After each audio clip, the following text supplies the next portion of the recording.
Bonjour.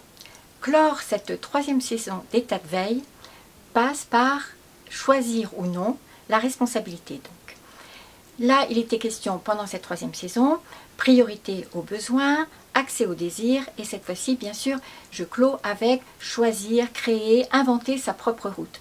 Il n'y a pas d'invention, de création d'une route sans cet accès à cette chose capitale qui est la responsabilité. Alors la responsabilité, jusqu'à présent, j'aimais bien penser que c'était ce qui nous donnait accès à la liberté. Et puis j'ai entendu l'autre jour Edgar Morin être complètement sur une autre piste. Il disait au contraire que c'est la liberté qui permettait d'accéder à la responsabilité. Probablement, il y a les deux, mais ça m'a permis effectivement de continuer à réfléchir à ces concepts importants, concepts philosophiques, mais aujourd'hui je veux en faire non pas un concept abstrait, mais de voir ce qui nous permet d'intérioriser cette capacité à faire des choix et à prendre des responsabilités. Alors, liberté, évidemment, je ne sais pas bien dans quel sens, mais toujours est-il qu'il y a deux autres conditions pour pouvoir user et abuser de cette capacité à choisir.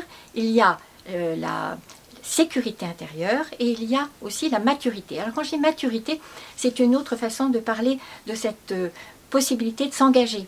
C'est prendre des responsabilités, c'est poser son tipi, c'est planter sa maison, la construire et s'engager d'une façon qui soit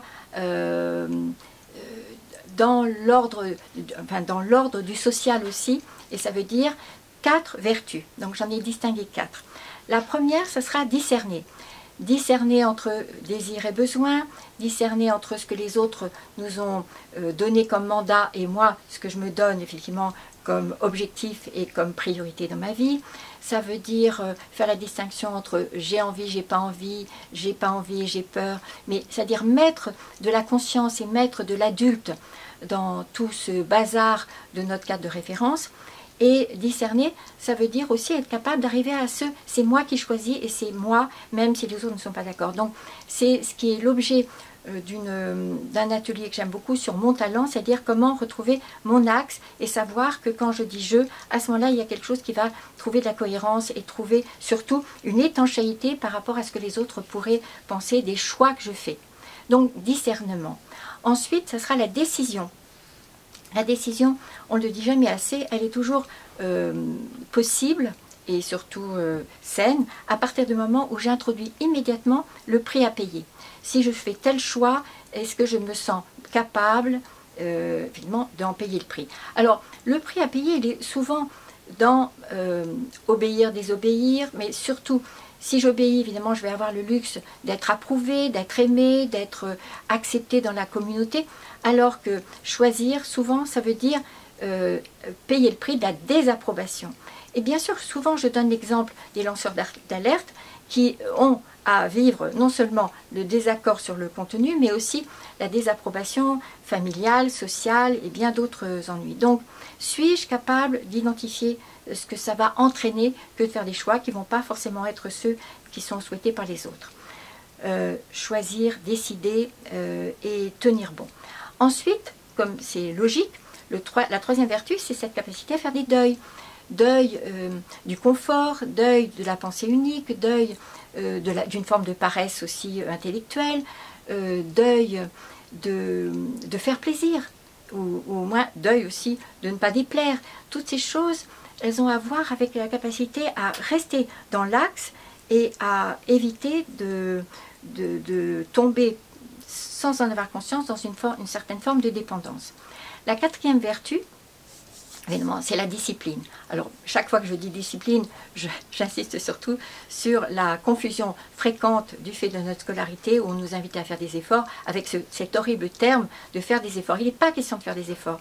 Il est question vraiment d'être au juste avec ce que nous voulons et de mobiliser toute l'énergie, non pas à faire ce que les autres pensent qu'on devrait faire, mais à être dans le juste. Et donc, la grande différence entre discipline et effort, c'est qu'il n'y a pas de fatigue, qu'il y a du manque de sommeil, qu'il y a du manque de temps, tout ça c'est bien légitime, mais la fatigue nous invite toujours à voir, avec une conférence qui en disait davantage, qu'il y a quelque chose de suspect, que je suis à ce moment-là trop préoccupée d'une forme de dépendance à ce que les autres pensent, ou voient, ou veulent, ou voient, au lieu d'être dans cette discipline qui est vraiment la sécurité maximum.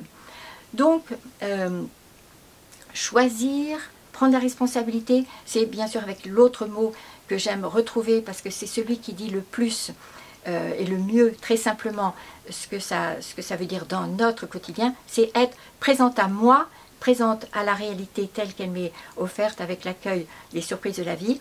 Et ça veut dire aussi quelque chose d'une présence à toutes les variations, les modalités qui vont être surprenantes souvent dans cette aventure sur un siècle de vie. Voilà.